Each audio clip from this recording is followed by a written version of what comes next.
अस्सलाम वालेकुम। Today's topic is about the brachial plexus. हम डिस्कस करेंगे सर्वाइकल प्लेक्सिस, ऑलरेडी हम डिस्कस कर चुके हैं। ब्रेकियल प्लेक्सिस की बात करेंगे। ब्रेकियल प्लेक्सिस बना क्यों हुआ है, सबसे पहले तो हमें ये पता होना चाहिए। क्योंकि एक सिंगल नर्व जो है ना हमारी पूरी अपर लिम्ब को सप्लाई नहीं कर सकती। इसके लिए अल्लाह ताला ने एक पूरा प्लेक्सस बनाया हुआ है ताकि नर्व्स मिलकर उस पूरे अपर लिम्ब के एक एक पार्ट को सप्लाई कर सकें। इसका आसान सा हम एग्जांपल ये ले सकते हैं कि हमारे घरों में जो बिजली आती है, पंखे के लिए अलग स्विच होता है, लाइट के लिए अलग स्विच होता है, हर चीज़ के लिए अलग स्विच होता है। तो वो इस वजह से कि स्विच बोर्ड लगा होता है। इसी तरह स्विच बोर्ड को समझ लें कि वो प्लेक्सस है जिसने हर नर्व को, हर बिजली की तार को डिस्ट्रीब्यूट करना है हर चीज़ के लिए। तो brachial plexus is a neural highway system to the upper limb. Neural highway system to the upper limb. Can one spinal nerve do this all? No. पूरे अपर लिम्ब को एक स्पाइनल नर्व जो है वो सप्लाई नहीं कर सकती। इसके लिए हमें ब्रेकियल प्लेक्सिस की ज़रूरत पड़ती है। अब ब्रेकियल प्लेक्सिस के काम क्या होते हैं कि हमारी अपर लिम्ब को मोटर सप्लाई करती है, ये हमारी अपर लिम्ब की सेंसरी सप्लाई लेके जाती है ब्रेन तक, और हमारे जितने भी सिंपैथेटिक फाइबर्स होते हैं उनको वेजल्स तक और स्वेट ग्लैंड्स तक के जो है पहुंचा रहे होते हैं sympathetic fibre, sensory supply, motor supply. तो ये हमारी जॉब है ब्रेकियल प्लेक्सिस की। तो ब्रेन से ये सारे फॉर एग्जांपल नर्व्स आ रही हैं, स्पाइनल कॉर्ड में जा रही हैं, स्पाइनल कॉर्ड से आएगा, ब्रेकियल प्लेक्सिस बनेगा और हमारी पूरी अपर लिम्ब को सप्लाई करेगा।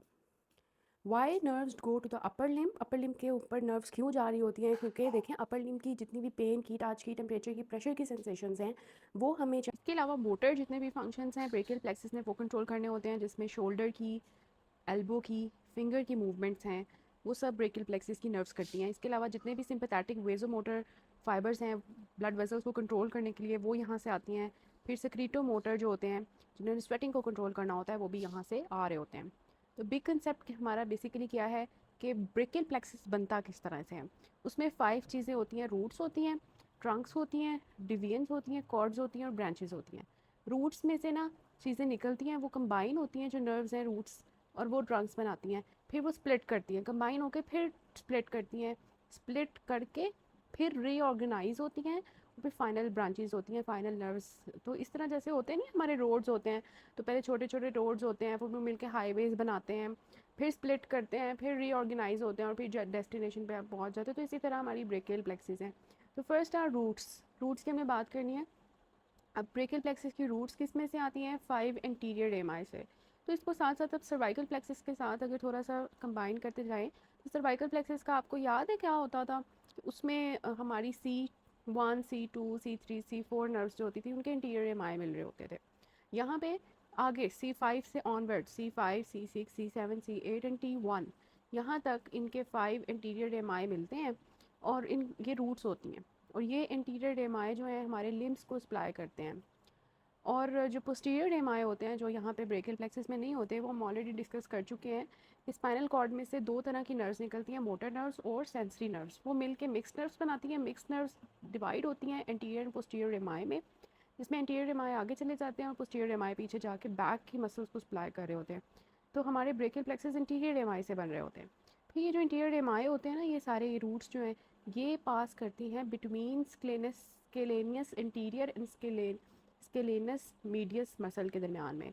इस स्पेस को हम कहते हैं इंटरस्केलिन ट्रायंगल। एक ट्रायंगल बनता है स्केलेनियस इंटीरियर एंड पोस्टीरियर के मीडियस के दरमियान में, उसमें से ये जो है ना ये पास करी होती हैं नर्व्स।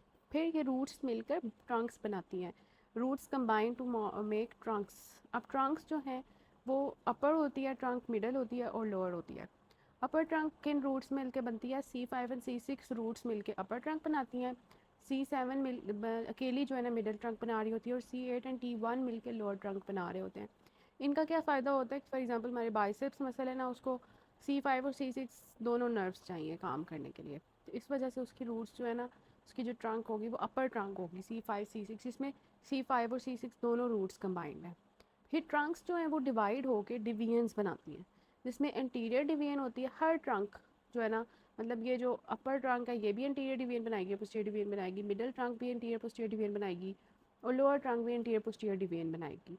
तो इंटीरियर और पोस्टीरियर डिवीजन में डिवाइड होने का क्या फ़ायदा है कि इंटीरियर डिवीजन से हमारे जो interior arm and four arm के मसल्स हैं ना, जिसमें जिनको फ्लेक्सर मसल्स कहते हैं, जिन्होंने हमारी फ्लेक्शन करानी होती है आर्म, फोर आर्म, रिस्ट वगैरह की, फिंगर्स की, तो फ्लेक्सर कंपार्टमेंट को ये सप्लाई करती है इंटीरियर डिवीजन। और पोस्टीरियर डिवीजन हमारे एक्सटेंसर कंपार्टमेंट, पीछे वाले जो मसल्स होते हैं ना, जो पीछे वाले जो मतलब back of arm and four arm and wrist, उन सबको सप्लाई कर रही होती हैं। तो ये जो है ना हमारी डिवीजन्स बनने का फ़ायदा है। तो क्या क्या बन गया, सबसे पहले रूट्स, फिर ट्रंक्स और फिर डिवीजन्स, और फिर डिवीजन्स के बाद कॉर्ड्स बनती हैं। ओके, तो ये हमें समझ आई कि कॉर्ड्स, अब देखें C5, C6, C7, C8, T1। C5 और C6 ने मिलकर अपर ट्रंक बना दी, C7 ने मिडल ट्रंक बना दी और C8 और T1 ने लोअर ट्रंक बना दी। अपर ट्रंक हर जो है ना, अपर trunk, middle trunk, lower trunk, सारे जो है ना इंटीरियर पोस्टीरियर डिवीजन दे रहे हैं। अब देखें, अब आगे से कॉर्ड्स बननी है। तो क्या कॉर्ड्स कैसे बनेंगी कि हमारी जो है ना डिफरेंट डिवीजन्स मिलेंगी और वो कॉर्ड्स बना देंगी, जिसमें हमारी लेटरल कॉर्ड होती है, पोस्टीरियर कॉर्ड होती है और मीडियल कॉर्ड होती है। अब ये किसके लेटरल, किसके पोस्टीरियर, किसके मीडियल होता है, उसके लिए हमारा जो बेसिक पॉइंट होता है ना, उसको एक्सिलरी आर्टरी कहते हैं। जो कॉर्ड एक्सिलरी आर्टरी के पीछे होगी उसको हम पोस्टीरियर कॉर्ड कहेंगे, जो उसके लेटरल होगी उसको हम लेटरल कॉर्ड कहेंगे, और जो उसके मीडियली होगी वो उसको हम मीडियल कॉर्ड कह देंगे।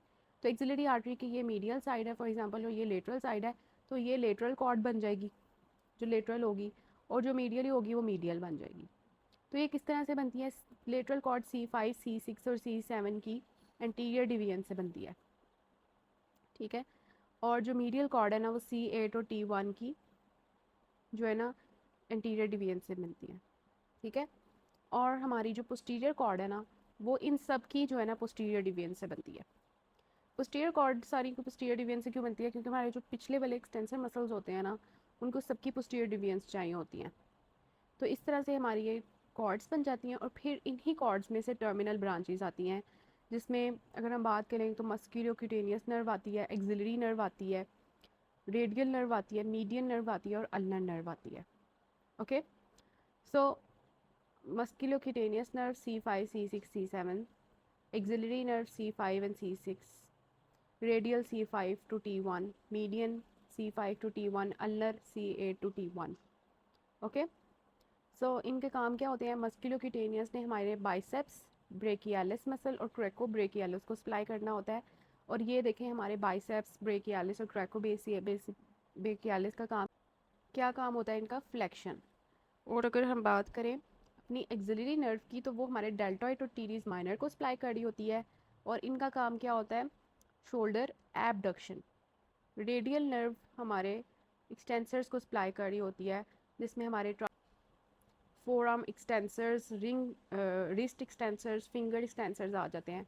और मीडियन नर्व हमारी most of the forearm flexors को सप्लाई कर रही होती है, थिन आर्म मसल्स को सप्लाई कर रही होती है, which are responsible for precision movements. और अल्नर नर्व हमारे इंट्रिंसिक हैंड मसल्स को सप्लाई कर for fine finger movements, for fine finger movements. Median nerve एक होती है, मीडियन नर्व की टू रूट्स होती हैं, lateral root and medial root, because it supplies a huge area. फिर आ जाती हैं कि बिफोर टर्मिनल ब्रांचेस, अभी जो हमने टर्मिनल ब्रांचेस देखी है ना, कि ये सब होती हैं, जिसमें हमने देखी कि we have the musculocutaneous, axillary, radial, medial, median and ulnar, ये सारी टर्मिनल ब्रांचेस हैं, जिसका निमोनिक मर्मो है। लेकिन बाकी भी हमारी ब्रांचेस होती हैं, उनको हम देख लेते हैं कि जो टर्मिनल ब्रांचेस से पहले आती हैं, मतलब जो ब्रांचेस रूट से निकलती हैं, उनको हम देखेंगे कि रूट्स में से कौन सी ब्रांचेस निकलती हैं, ट्रंक्स में से कौन सी ब्रांचेस निकलती हैं, और कॉर्ड्स में से कौन सी ब्रांचेस निकलती हैं। जो डिवीजन्स होती हैं ना, उनमें से कोई ब्रांच नहीं निकलती। ओके, तो ये बात हमें आनी चाहिए। नाउ, तो रूट्स में से कौन कौन सी ब्रांचेस निकलती हैं, डॉर्सल स्कैपुलर नर्व आती है, डॉर्सल स्कैपुलर नर्व आती है, जिसका जो C5 है उसकी। ओके, और ये रोम्बॉइड्स और हमारे लिवेटर स्कैपुले को सप्लाई कर रही होती है dorsal scapular nerve. Long thoracic nerve आती है C5, C6, C7 रूट्स में से, और ये सप्लाई करती है हमारे सेरेटस इंटीरियर को। और अगर हमारा सेरेटस इंटीरियर जो है वो डैमेज हो जाए, ख़राब हो जाए, ना काम करे, इसका मतलब लॉन्ग थोरेसिक नर्व जो है वो डैमेज है, और वो उसकी वजह से फिर जो हमारा स्कैपुला होता है वो विंग्ड हो जाता है। नेक्स्ट है अपर ट्रंक। अपर ट्रंक में से कौन सी ब्रांचेज आती हैं, सुप्रा स्कैपुलर नर्व आती है, सुप्रा स्पाइनेटस, इंफ्रास्पाइनेटस आती है। इसकी रूट वैल्यूज़ क्या है, C5, C6। इसके अलावा अपर ट्रंक में से आती है नर्व टू सब क्लेवियस, ये सब क्लेवियस मसल को सप्लाई करती है, ये हमारी एसेसरी फ्रेनिक नर्व भी दे सकती है। हमने देखा था ना एक्सेसरी फ्रेनिक नर्व भी होती है। जब हमने सर्वाइकल प्लेक्सस डिस्कस किया था तो उसमें मैंने आपको बताया था कि सर्वाइकल प्लेक्सस में से फ्रेनिक नर्व आती है। तो एक्सेसरी फ्रेनिक नर्व जो है ना वो हमारी nerve to subclavius upper trunk जो है ना उसके साथ निकल सकती है। तो अपर ट्रंक की होगी सुप्रा स्कैपुलर और नर्व टू सबक्लेवियस। फिर पोस्टीरियर कॉर्ड जो होती है ना उसमें से एक ब्रांचेस निकलती हैं upper subscapular nerves, lower subscapular nerves and thoracodorsal nerve. Upper subscapular nerve subscapularis जो होता है ना अपर वाला उसको सप्लाई करती है। थोरैकोडोर्सल जो है वो लेटिसमस डोर्साई को सप्लाई करती है और लोअर सबस्कैपुलर नर्व जो है वो सबस्कैपुलरिस को सप्लाई कर रही होती है। तो ये हमारी सारी हो गई ब्रांचेस बिफोर टर्मिनल ब्रांचेस, जिसमें हमने देखा कि रूट्स में से कौन सी हैं C5, C6, C7 और C5। रूट में से dorsal scapular nerve and long thoracic nerve. Upper trunk में से निकल रही है सुप्रा स्कैपुलर नर्व टू सबक्लेवियस। और जो हमारा है पोस्टीरियर कॉर्ड उसमें से अपर सबस्कैपुलर निकल रही है नर्व और थोरैकोडोर्सल और लोअर सबस्कैपुलर निकल रही है। तो ये हो गया। उसके बाद हम बात करते हैं एक कॉन्सेप्ट की कि जो हमारा प्लेक्सिस होता है ना ब्रेकियल प्लेक्सिस, उसको ना क्लेविकल दो पार्ट्स में डिवाइड कर देती है। क्लेविकल से जो ऊपर पार्ट होता है ब्रेकियल प्लेक्सिस का उसको सुप्रा स्कैपुलर पार्ट कहते हैं, सुप्रा क्लेविकुलर पार्ट। और जो क्लेविकल के नीचे पार्ट होता है ब्रेकियल प्लेक्सिस का उसको इंफ्रा क्लेविकुलर पार्ट कहते हैं। तो सुप्रा स्कैपुलर पार्ट कौन सा होता है? रूट्स, टंग्स एंड डिवियंस जो है वो क्लेविकल के ऊपर होती है और कॉर्ड्स एंड ब्रांचेस क्लेविकल के नीचे होती हैं। Next is axillary sheath. एक एक्सिलरी शीथ होती है जो हमारी ब्रेकियल प्लेक्सिस, एक्सिलरी आर्टरी और एक्सिलरी वेन को ना अपने अंदर ले लेती है। इसका काम क्या होता है कि एक्सिलरी शीथ जो है ये ब्रेकियल प्लेक्सिस, एक्सिलरी आर्टरी और एक्सिलरी वेन को अपने अंदर इंक्लोज रखती है ताकि वो प्रोटेक्ट रहे। और जब भी हमने कोई भी एनेस्थेटिक इंजेक्शन देना हो, ब्रेकियल प्लेक्सिस ब्लॉक लगाना हो, तो हम इस एक्सिलरी शीथ के अंदर देते हैं। नाउ कुछ हमारी डिजीज़ हैं इससे ब्रेकियल प्लेक्सिस से रिलेटेड, उसको हम डिस्कस करेंगे। Sir first is abs palsy. Abs palsy में क्या होता है, जो अपर ट्रंक होती है C5 और C6 ये इंजर हो जाती है। अपर ट्रंक हमने देखी थी कि कहाँ होती है, ये वाली। अपर ट्रंक अगर डैमेज हो जाए, ठीक है, तो उसको उसकी वजह से होती है एब्स पाल्सी। ओके, तो अपर ट्रंक ख़राब हो गई मतलब ये कि हमारी जो है ना क्या होगी कि अपर ट्रंक आगे से जो है ना हेल्प कर रही है हमारी मस्कुलोक्यूटेनियस की जितनी भी सप्लाई है उसके लिए। ओके, और इसके अलावा एक्सिलरी आर्टरी भी ऑलमोस्ट यहाँ से ही आ रही है, तो ये डैमेज हो सकती हैं।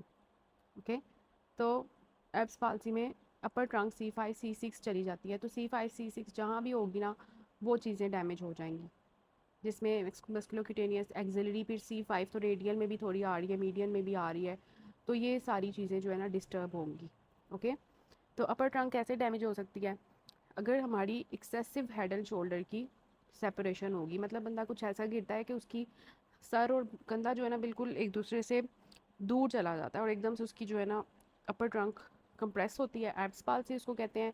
इसमें ना पेशेंट एबडक्ट कर सकता है, ना फ्लेक्शन कर सकता है, ना लेटरली रोटेशन करता है, तो उसको हम कहते हैं वेटर स्टिप। वेटर स्टिप जो है ना वो बन जाती है। और दूसरी होती है क्लम्प की पैल्सी। क्लम्प की पैल्सी में क्या होता है, लोअर ट्रंक डैमेज होती है C8 एंड T1।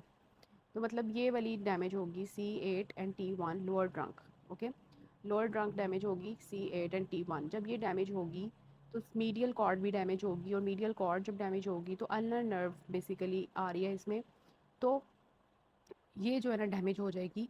तो अब जो है, अब पेशेंट जो है वो कब उसकी लोअर ट्रंक डैमेज होगी, जब वो अपना मतलब गिरने लगा है और उसने कोई ज़ोर से चीज़ पकड़ लिया, मतलब अपना आर्म ऊपर की तरफ उसने पुल हो गया उसका आर्म, तो उसकी वजह से फिर जब ये C8 to T1 lower trunk damage होती है तो अल्नर क्लॉ हैंड बन जाता है, अल्नर नर्व डैमेज होने की वजह से, क्योंकि इंट्रिंसिक मसल्स जो है ना वो काम नहीं करेंगे, फाइन फिंगर की मूवमेंट्स जो है वो नहीं हो पाएंगी। ओके, फिर एक कंसेप्ट आता है कि जैसे हमने पहले भी बात की कि लॉन्ग थोरेसिक नर्व की इंजरी हो सकती है। लॉन्ग थोरेसिक नर्व हमारी किधर थी, यहाँ थी। ओके, कि C5 C6 C7 अगर ये डैमेज हो जाती है तो वो सिरेटस इंटीरियर को सप्लाई कर रहा था, तो वो पैरालाइज हो जाएगा मसल, जिसकी वजह से विंग्ड स्कैपुला बन जाएगा। फिर एक्सेसरी नर्व इंजरी हो सकती है। एक्सेसरी नर्व इंजरी में हमने ये क्रेनियल नर्व्स में डिस्कस किया था कि क्रेनियल नर्व 11 जो होती है उसको हम एक्सेसरी नर्व कहते हैं। और इसमें क्या होता है, ये ट्रेपीजियस को सप्लाई कर रही होती है और ट्रेपीजियस वीक हो जाता है, शोल्डर्स ड्रूप कर जाते हैं और फिर वीक श्रगिंग होती है शोल्डर्स की। ओके, फिर हो गए थे सर्वाइकल रिब। इसके भी बड़े MCQs आते हैं। इसमें क्या होता है, हमारी लोअर ट्रंक जो होती है एक्स्ट्रा सर्वाइकल रिब होने की वजह से, वैसे तो हमारी सर्वाइकल रिब नहीं ना होती, रिब्स नीचे होती हैं, लेकिन अगर सर्वाइकल रिब प्रेजेंट हो, ठीक है, तो वो हमारी जो है वो क्या करती है, लोअर ट्रंक को, जैसे कि हमने बात की कि ये क्लेविकल है, क्लेविकल के ऊपर जो है हमारी रूट्स और ट्रंक्स एंड डिवीजन्स होती है, और नीचे जो है हमारी उसकी आगे से होती हैं ब्रांचेस, टर्मिनल ब्रांचेस, और हमारी जो है कॉर्ड्स होती हैं, ठीक है। तो अगर सर्वाइकल रिब यहाँ पे प्रेजेंट होगी क्लेविकल के ऊपर, तो वो हमारी ट्रंक, लोअर ट्रंक को बेसिकली कंप्रेस कर देगी, और वहाँ पे हमारी सब क्लेवियन आर्टरी भी होती है, ये उसको डैमेज कर देगी, जिसकी वजह से थोरेसिक आउटलेट सिंड्रोम होगा। लोअर ट्रंक जब कंप्रेस होगी तो पेन, नमनेस और वीकनेस हो जाएगी मसल्स की, और सब क्लेवियन आर्टरी के कंप्रेस होने की वजह से इस्कीमिया हो जाएगा। ओके, तो ये हमें समझ आ गई कि रूट्स में से डॉर्सल स्कैपुलर नर्व और लॉन्ग थोरेसिक निकल रही है, अपर ट्रंक में से सुप्रा स्कैपुलर और नर्व टू सब क्लेवियस निकल रही है, और डिवियंस में से कोई ब्रांचेस नहीं है। मीडियल कॉर्ड में से लेटरल, अब ये हमने बात नहीं की, मीडियल कॉर्ड जो होती है ना उसमें से लेटरल पेक्टोरल नर्व निकलती है, लेटरल जो है मस्कुलोक्यूटेनियस निकलती है। इसके अलावा भी कुछ ब्रांचेस होती हैं जिसमें भी है medial pectoral, ulnar, medial cutaneous arm, medial cutaneous forearm, medial cutaneous median, upper subscapular, lower subscapular, thoracodorsal, axillary radial, ये सारी हैं। ओके, उसके बाद हमारी स्किन की सप्लाई देख लेते हैं। पोस्टीरियर स्कैपुला की जो स्किन की सेंसरी सप्लाई है वो पोस्टीरियर एमाई से आती है। शोल्डर की स्किन की सप्लाई हम डर्माटोम्स में डिस्कस कर चुके हैं, सुप्रा स्कैपुलर नर्व होती है, C3 C4 ये हमने सर्वाइकल प्लेक्सिस में डिस्कस किया था। एक्सिलरी एंड मीडियल आर्म की जो सारी क्यूटेनियस सप्लाई होती है वो मीडियल क्यूटेनियस नर्व और इंटरकॉस्टल ब्रेकियल से आती है, और रेस्ट ऑफ द लिम्ब की टर्मिनल नर्व जो है वो डर्माटोमल सप्लाई देती हैं। ओके, तो हमें ये ब्रेकियल प्लेक्सिस आपने यहाँ से रीड कर लेना है, आपको समझ आ जाएगी इसको देखते हुए। ओके, तो ब्रेकियल प्लेक्सिस हमने देख लिया, अब मैं आपको थोड़ी सी इसकी डिटेल बताती हूँ। ये देखिए हमारा ब्रेकियल प्लेक्सिस जो असल वाला है वो देखते हैं। देखें, C5 C6 C7 C8 और T1 ये सारी रूट्स हैं। ओके, और आगे जो हैं ये जो रूट्स में से निकल रही हैं ये हमारी ट्रंक्स हैं, ठीक है, और आगे से डिवीजन्स हैं, और फिर डिवीजन से हमारी जो है वो कॉर्ड्स हैं, और फिर आगे से ब्रांचेस हैं, ठीक है। तो आप यहाँ पे देख सकते हैं कि हमारी, हमने देखा था कि C5 से निकलती है हमारी जो है रूट से डॉर्सल स्कैपुलर नर्व, और C5 C6 C7 C8 और T1 इन सब से ये लॉन्ग थोरेसिक निकलती है, और ये हमारी लॉन्ग थोरेसिक हम आगे देखेंगे कि इसका क्या रोल है। ओके, तो ये दोनों हमने देखा था कि किस में से निकलती हैं, रूट्स में से निकलती हैं, ठीक है, तो इसका हम ब्राउन कलर कर देते हैं। फिर बाकी हमने देखी कि हमारी आती हैं ट्रंक्स, ठीक है। तो ट्रंक्स जब होती हैं आगे से, तो ट्रंक्स जो हैं उसमें से हमारी जो अपर ट्रंक होती है उसमें से नर्व टू सबक्लेवियस निकलती है, ये आपको नज़र आ रही है, और हमारी जो है सब सुप्रा स्कैपुलर नर्व निकलती है, ठीक है, ये हमारी ट्रंक में से निकलती है। उसके बाद डिवीजन्स में से हमारी कोई ब्रांचेस नहीं निकलती, तो उसको हम डिस्कस नहीं करेंगे, डिवीजन से हमारी कोई ब्रांचेस नहीं निकलती। आगे से हमारी जो कॉर्ड होती है वहाँ से हमारी निकलती है लेटरल पेक्टोरल नर्व निकल रही है, थोरैकोडोर्सल नर्व निकल रही है। ओके, और upper and lower subscapular nerve निकल रही है, ये आप नज़र आ रही हैं थोरैकोडोर्सल नर्व्स, ठीक है। ये लेटरल पेक्टोरल नर्व और अपर एंड लोअर जो है सबस्कैपुलर थोरैकोडोर्सल नर्व दरमियान वाली है, और upper and lower subscapular nerve side वाली हैं। ये सारी जो हैं ग्रीन से जो मैंने ड्रॉ किए हैं ये कॉर्ड्स की ब्रांचेस हैं, ठीक है, और इसके अलावा मीडियल पेक्टोरल नर्व भी आपको नज़र आ रही है। फिर एंड पे दोबारा देखते हैं ये टर्मिनल ब्रांचेस, अगर आप देख सकते हैं कि इसमें से मस्कुलोक्यूटेनियस नर्व है, एक्सिलरी नर्व है, रेडियल नर्व है, मीडियन नर्व है, अल्नर नर्व है। ओके, और इसके अलावा आप यहाँ पे और भी गौर करेंगे medial cutaneous nerve of arm and four arm भी निकल रही है। ये वाली पिक्चर अगर आप देखें तो इसमें भी आपको ये नज़र आ रही हैं C5 C6 C7 C8 और T1 रूट्स नज़र आ रही हैं आपको। ओके, रूट्स आप देख सकते हैं, और फिर आपको ट्रंक्स नज़र आ रही हैं जिसमें अपर ट्रंक है, मिडल ट्रंक है, लोअर ट्रंक है। फिर डिवीजन्स नज़र आ रही हैं, डिवीजन्स एंटीरियर, ये anterior division, posterior division, interior division, और इसकी इंटीरियर डिवीजन, इसकी पोस्टीरियर डिवीजन। ओके, फिर आप देख सकते हैं कि जो है ना सबकी पोस्टीरियर डिवीजन्स जो है ना रेड वाली मैं शो कर रही हूँ, सबकी पोस्टीरियर डिवीजन्स मिलके पोस्टीरियर कॉर्ड बना रही हैं, ठीक है।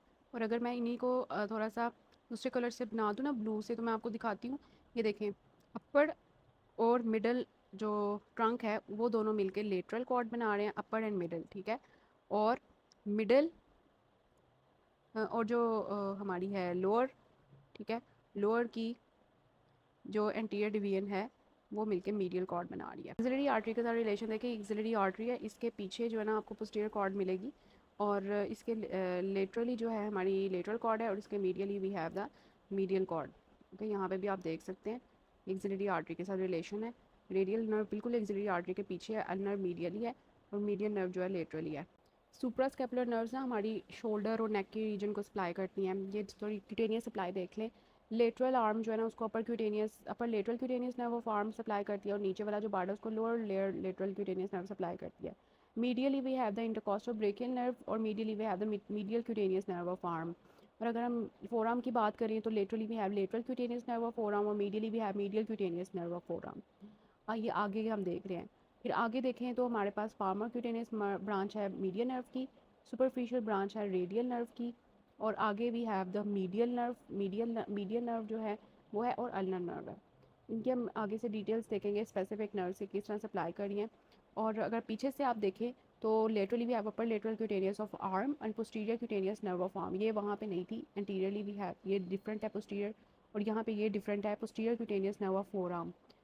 Now we will discuss the text related to brachial plexus. फिर आपको समझ आएगी इसकी डिटेल में कि brachial plexus is a network of nerves which is formed by anterior rami of C5 C6 C7 C8 and T1। ये इसके सारे काम हो गए कि ब्रेकियल प्लेक्सिस का हमारी बॉडी में क्या काम है। ओके, फिर इसकी रूट्स होती हैं, ट्रंक्स होती हैं, डिवीजन्स, कॉर्ड्स एंड ब्रांचेस होती हैं।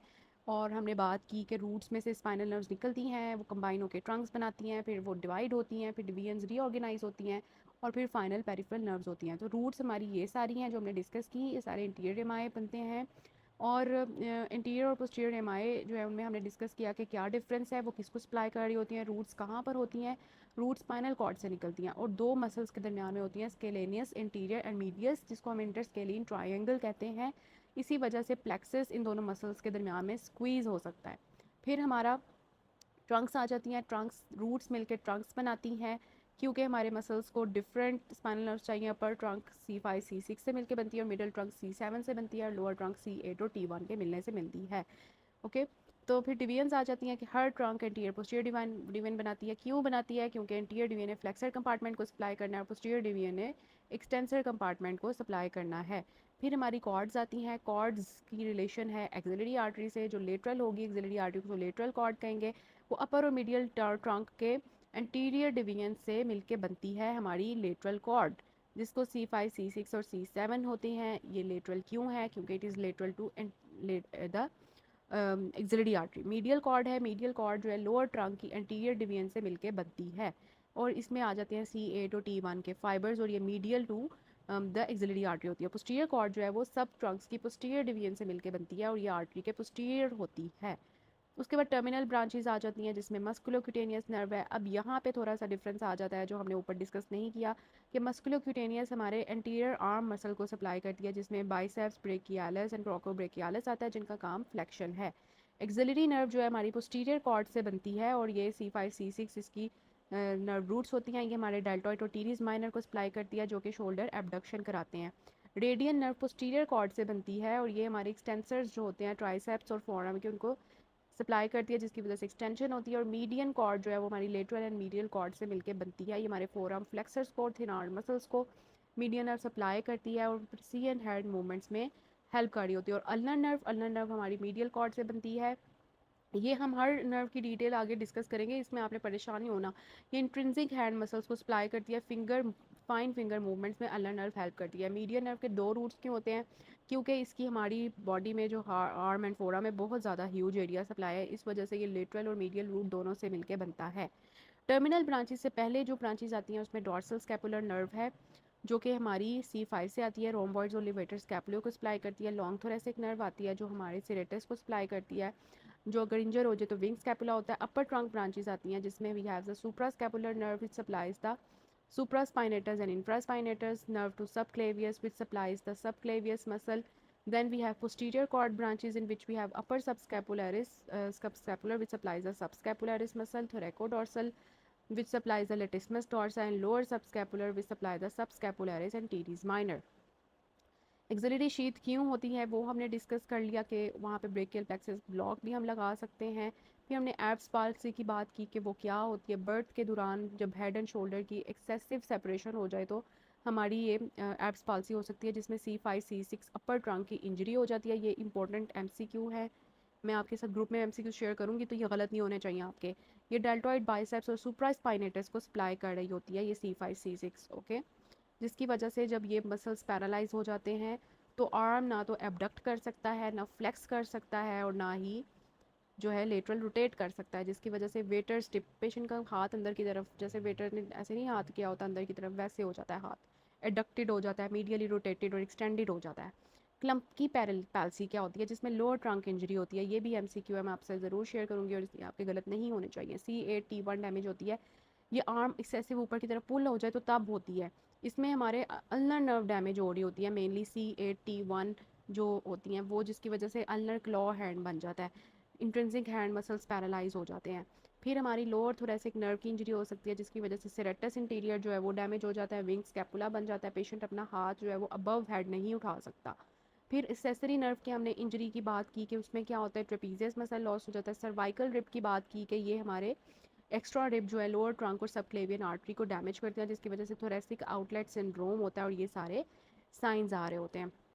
तो ब्रेकियल प्लेक्सिस का एज अ होल आपको क्या समझ आया? आपके डेली लाइफ में आप जो लिखते हैं, जो वेट उठाते हैं, जो जिम करते हैं, सर्जरी करते हैं, कोई नीडल उठाते हैं, कोई कोई भी पेन फील करते हैं, टेम्परेचर फील करते हैं, कोई स्वेटिंग आपको होती है, बॉडी फ्लो होती है अपर लिम्ब की, ये सारी हमारी ब्रेकियल प्लेक्स।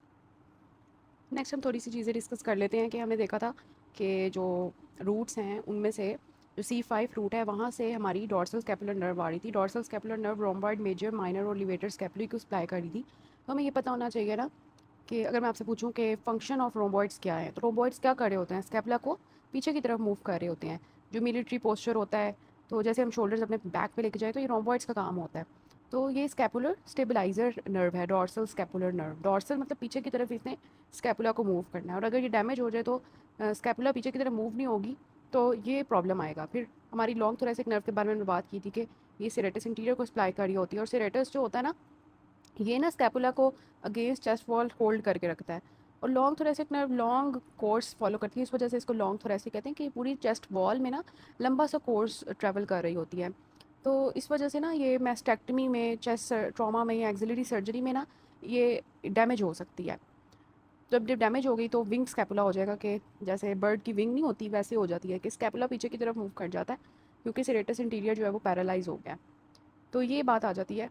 और नर्व टू सब क्लेवियस थी, ये स्टेबलाइज करती है सब क्लेवियस मसल को और क्लेविकल को, और ये इसमें इंपॉर्टेंट चीज़ थी। उसके बाद we have the suprascapular nerve, okay. ये सुप्रास्कैपुलर नर्व ना सुप्रास्कैपुलर नोच में से पास करती है लिगामेंट के नीचे, सुप्रास्पाइनेटस इंफ्रास्पाइनेटस को सप्लाई कर रही होती है।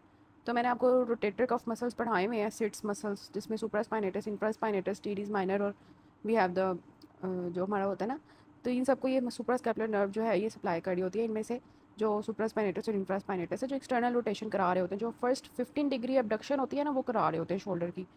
तो अगर ये सुप्रास्कैपुलर नर्व जो है ये डैमेज हो जाए, सुप्रास्पाइनेटस इंफ्रास्पाइनेटस डैमेज हो जाएगी, तो उस वजह से क्या होगा फिर के पेशेंट जो है ना एक्सटर्नल रोटेशन नहीं कर पाएगा, फर्स्ट 15 डिग्री जो एबडक्शन है ना वो नहीं हो पाएगी। तो सुप्रास्कैपुलर नर्व का ये काम है। उसके बाद लेटरल कॉर्ड ब्रांचेस हमने डिस्कस करनी है। लेटरल कॉर्ड से 3 ब्रांचेस आती हैं। लेटरल पेक्टोरल नर्व, तो जो कि सप्लाई कर रही होती है पेक्टोरलिस मेजर को, स्पेशली जो उसका क्लेविकुलर हेड होता है ना, जो क्लेविकल से निकला होता है, पेक मेजर का काम, मेजर का जो हेड होता है वो एक्चुअली होता है। तो इसका काम क्या होता है, पेक मेजर फ्लेक्शन और एडक्शन करा रहा होता है आर्म की, और पुशिंग मूवमेंट में हेल्प होता है। जो पुशअप्स लगाते हैं ना हम, आपने कभी देखा हो जिम लोगों को अगर पुशअप्स लगाते हैं तो वो पेक मेजर का काम होता है, उसके क्लेविकुलर पार्ट को, उसको लेटरल पेक्टोरल नर्व सप्लाई कर रही होती है। तो ये बातें जो है ना इंपॉर्टेंट हैं। ये जो आगे नर्व्स है ना मस्कुलोक्यूटेनियस, ये हम अलग से डिस्कस करेंगे, ओके। फिर मीडियल कॉर्ड की एक ब्रांच होती है मीडियल पेक्टोरल नर्व। में मीडियल पेक्टोरल नर्व जो है वो क्या होती है कि ये पेक मेजर और माइनर दोनों को सप्लाई कर रही होती है, और मेनली जो स्टर्नोकोस्टल हेड होता है, पेक मेजर का ना 2 हेड्स होते हैं, क्लेविकल से निकल रहा होता है, एक स्टर्नोकोस्टल हेड होता है। तो स्टर्नोकोस्टल हेड को मीडियल पेक्टोरल नर्व सप्लाई कर रही है, और जो उसका क्लेविकुलर हेड है ना उसको लेटरल पेक्टोरल नर्व सप्लाई कर रही है। तो ये हमारी हो गई डिफरेंस। अब हमारी मस्कुलोक्यूटेनियस नर्व को ना हम अलग से भी डिस्कस करेंगे। मैं थोड़ा सा बता देती हूँ। हमने देखा कि ये कोरेकोब्रेकियालिस बाइसेप्स ब्रेकियालिस को सप्लाई कर रही होती है। तो इसका काम क्या होता है, एल्बो फ्लेक्शन। कोरेकोब्रेकियालिस जो है ना इसका बड़ा इंपॉर्टेंट पाथवे होता है मस्कुलोक्यूटेनियस नर्व का कि ये कोरेकोब्रेकियालिस को जो है ना पेयर्स करती है और फिर बाइसेप्स और ब्रेकियालिस के दरमियान में ट्रैवल कर रही होती है। फिर lateral cutaneous nerve of four arm बन जाती है, जो हमारी हमने देखा था ना क्यूटेनियस नर्व्स कि वो फोर आर्म की लेटरली जो सप्लाई कर रही थी वो है। तो मस्कुलोक्यूटेनियस का नाम ही इस वजह से मस्कुलोक्यूटेनियस है कि इसने पहले मसल्स को सप्लाई करना और फिर क्यूटेनियस बन जानी है, सेंसिटिव बन जानी है। और इसके फंक्शंस क्या हैं? Flexion, lateral rotation, forearm sensation. तो अगर ये इंजर हो जाती है मस्कुलोक्यूटेनियस नर्व तो वीक एल्बो फ्लेक्शन और loss of sensations lateral forearm हो जाती है। फिर lateral root of median nerve भी हमारी निकल रही होती है, ये मीडियल रूट को जॉइन करती है और मीडियन नर्व बनाती है, और मीडियन नर्व जो है वो फिर आगे से काम कर रही होती है अपना।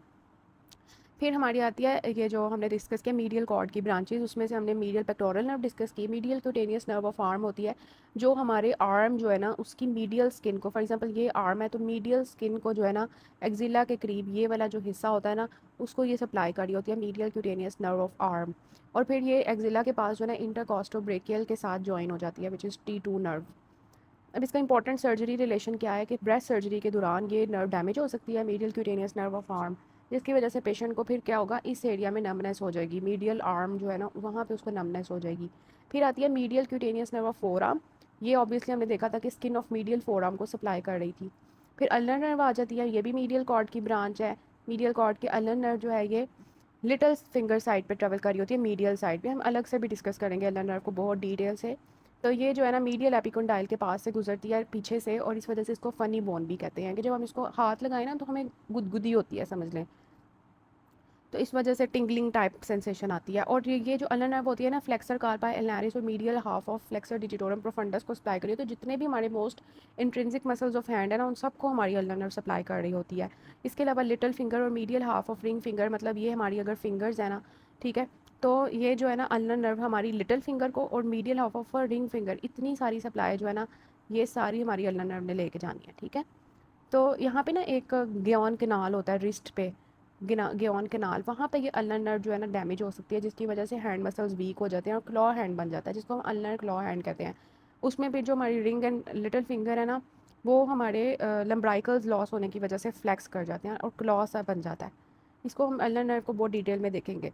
उसके बाद आती है medial root of median nerve, ये हमने देखा था कि लेटरल रूट के साथ ज्वाइन करके मीडियन नर्व बनाती है। फिर पोस्टीरियर कॉर्ड की ब्रांचेस हमने देखी कि अपर सबस्कैपुलर नर्व होती है जो सबस्कैपुलर इस मसल को सप्लाई करती है, लोअर सबस्कैपुलर नर्व होती है जो लोअर सबस्कैपुलर और टीरीज मेजर को सप्लाई करती है, थोरैकोडोर्सल नर्व होती है जो लेटिस्मस डॉर्साई को सप्लाई करती है। जब भी आपके माइंड में लेटिस्मस डॉर्साई मसल आए ना तो आपने हमेशा याद रखना है कि हम जो क्लाइंबिंग करते हैं, स्विमिंग करते हैं, पुल अप एक्सरसाइज करते हैं, ये सारा हमारा लेटिस्मस डॉर्साई का काम है। तो अगर हमारी थोरैकोडोर्सल नर्व इंजर हो जाती है तो हम स्विमिंग नहीं कर सकते, हम क्लाइंबिंग या पुल अप एक्सरसाइजेस नहीं कर सकते, क्योंकि हमारा जो लेटिस्मस डॉर्साई है उसने हमारी बॉडी को अपवर्ड मूव करना है और वो नहीं हो पाएगा। फिर पोस्टीरियर कॉर्ड की ब्रांचेज है एक्सिलरी नर्व क्वाड्रेंगुलर स्पेस में से पास करती है, ये आपका MCQ है कि क्वाड्रेंगुलर स्पेस हमारा अलग से भी टॉपिक है, हमने डिस्कस किया हुआ है। और एक्सिलरी नर्व डेल्टॉइड मेजर और डेल्टॉइड और टीरीज माइनर को सप्लाई करती है जिन्होंने शोल्डर की फर्स्ट 15 to 90 डिग्री। तो हमने अभी देखा कि रोटेटर कफ मसल्स में सुप्रास्पाइनेटस और इंफ्रास्पाइनेटस थे। सुप्रास्पाइनेटस फर्स्ट 15 डिग्री जो थी अबडक्शन वो हमारा सुप्रास्पाइनेटस करवा रहा था, उसके बाद जो 15 से 90 डिग्री वाली एबडक्शन है वो हमारी डेल्टॉइड ने करानी है। तो डेल्टॉइड का ये काम है। इसके अलावा हमारा जो अगर आर्म है हमारा, तो अपर लेटरल आर्म जो है ना ये वाला जो हिस्सा रेजिमेंटल बैज एरिया, उसको हमारी जो है ना सेंसरी सप्लाई ये एक्सिलरी नर्व लेके जाती है। ये भी हम अलग से एक्सिलरी नर्व बहुत डिटेल से डिस्कस करेंगे। यहाँ पे जस्ट मैं जल्दी से गो थ्रू कर रही हूँ कि ब्रेकियल प्लेक्सिस की जो नर्व्स हैं उनका बेसिकली ऊपर ऊपर से सुपरफिशियली जो काम है, तो इसको जो है ना यहाँ से सेंसेशन एक्सिलरी नर्व लेके जाती है। और एक्सिलरी नर्व कब कब डैमेज हो सकती है? जब सर्जिकल नेक जो ह्यूमरस किया उसका फ्रैक्चर हो जाए, तो पेशेंट जो है अपनी शोल्डर को 15 to 90 डिग्री एबडक्ट नहीं कर सकता, उसकी शोल्डर की जो कॉन्टोर होती है ना वो लॉस हो जाती है। फिर आती है रेडियल नर्व। रेडियल नर्व जो है ये लार्जेस्ट नर्व है, इसकी मेजर एक्सटेंसर नर्व है, इसने हमारे पोस्टीरियर कंपार्टमेंट के जो मसल्स हैं triceps, forearm extensors, wrist extensors, उनको सप्लाई करना होता है जिन्होंने एक्सटेंशन करानी होती है। और अगर हमारी रेडियल नर्व डैमेज हो जाए तो रिस्ट ड्रॉप हो जाती है। ओके, तो ये हमारा हो गया। उसके बाद हम आते हैं मीडियन नर्व पे। मीडियन नर्व जो है ये हमने ऊपर बहुत दफ़ा देखा है कि इसकी लेटरल रूट और मीडियल रूट मिलके इसको बनाते हैं। C5 to T1 इसकी होती है, और आर्म में इसकी कोई ब्रांचेस नहीं होती हैं, जस्ट ब्रेकियल आर्टरी को क्रॉस करती है। जबकि फोर आर्म में मीडियन नर्व जो है वो हमारे जितने भी फ्लेक्सर्स हैं ना उनको सप्लाई करती है, जिसमें flexor carpi ulnaris, medial half of flexor digitorum profundus है। ओके, इन सबको हमारी जो है ना अल्नर नर्व सप्लाई करती है। इसके अलावा इसकी इंटीरियर इंट्रोशियस नर्व होती है जो कि फ्लेक्सर पॉलिसिस लॉन्गस प्रोनेटर क्वाड्रेटर्स और lateral half of flexor digitorum profundis को सप्लाई करती है। इसके अलावा मीडियन नर्व कार्पल टनल पर पास करती है। इन द रिस्ट हमने देखा था कि अल्नर नर्व जो है गियोन टनल से पास करी थी, गियोन कैनाल से। यहाँ ये मीडियन नर्व जो है कार्पल टनल में से पास करती है deep to flexor retinaculum. Hand में ये हमारे जितने भी थिनार मसल्स हैं जिसमें we have the opponens pollicis, abductor pollicis, brevis, flexor pollicis brevis, उनको सप्लाई करती है और फर्स्ट टू लम्ब्राइकल्स को सप्लाई करती है। इसके अलावा अगर हम अपनी फिंगर्स ड्रॉ करें ना, ये हमारी फिंगर्स हैं, तो लेटरल हमारी जो 3.5 फिंगर्स है ना, यहाँ वाली सारी, उनको हमारी मीडियन नर्व सप्लाई करती है। हमने देखा था कि जो यहाँ वाले ये थी अल्नर नर्व की, ग्रीन वाली अल्नर नर्व है और जो हमारी मीडियन ब्लू वाली है ना, ये सारी हमारी मीडियन नर्व की सप्लाई है। और कार्पल टनल सिंड्रोम एक चीज़ होती है, वो हम देखेंगे कि यहाँ पे मीडियन नर्व कंप्रेस हो जाती है जिसकी वजह से नमनेस होती है, हाँ वो पोजीशन वीक हो जाती है और थिनार मसल्स की वेस्टिंग हो जाती है। ठीक है। और अगर हम अल्नर नर्व की बात करें तो अल्नर नर्व जो है ये nerve of fine hand movements है। अल्नर नर्व को हम आर्टिस्ट नर्व भी कहते हैं कि जितनी भी हमारी फाइन मूवमेंट्स है ना वो हमारे अल्नर नर्व ने करनी होती हैं। ये हमारे फोरआर्म में सप्लाई करती है फ्लेक्सर कार्पाई लैरिस और medial half of flexor digitorum profundis. ये हैंड में हमारे जितने भी इंट्रिंसिक मसल्स हैं ना, इंट्रोशिया, हाइपोथिनार मसल्स, एडक्टर पॉलिसिस, लम्ब्राइकल्स 3 और 4, इन सबको अल्नर नर्व सप्लाई करती है। और ये हमारी फिंगर की एबडक्शन एडक्शन कर रही होती है अल्नर नर्व। अगर अल्नर नर्व डैमेज हो जाए तो हम फिंगर्स को स्प्रेड नहीं कर सकते क्योंकि हमारे इंट्रोशिया पैरालाइज हो जाते हैं। ठीक है। तो अपर लिम्ब की स्किन सप्लाई हमने देखी कि पोस्टीरियर स्कैपुली को कौन सप्लाई कर रहा है, posterior rami of spinal nerve. Shoulder skin को सप्लाई कर रही हैं सुप्रा क्लेविकुलर नर्व्स, इसकी हमने पिक्चर भी देखी थी। एक्जिला और मीडियल आर्म को सप्लाई कर रही हैं मीडियल क्यूटेनियस नर्व और इंटरकॉस्टोब्रेकियल नर्व। जितनी भी बाकी लिम्ब है उसको हमारी टर्मिनल नर्व सप्लाई कर रही हैं। ठीक है। तो यहाँ पे आप ये सारा कुछ जो है ना रिवाइज कर सकते हैं। And this is about the brachial plexus. Okay, I hope आपको ये समझ आई होगी, आपने इसको रीड कर लेना है। This is about the topic. अब नेक्स्ट हम जो है ना आगे से 1 बाय 1 सारी नर्व्स को डिस्कस करेंगे, musculocutaneous, median nerve, ulnar nerve, radial nerve, और इनमें से इतने एमसीक्यूज आते हैं ना कि आपकी सो हो जाए। So this is about the topic.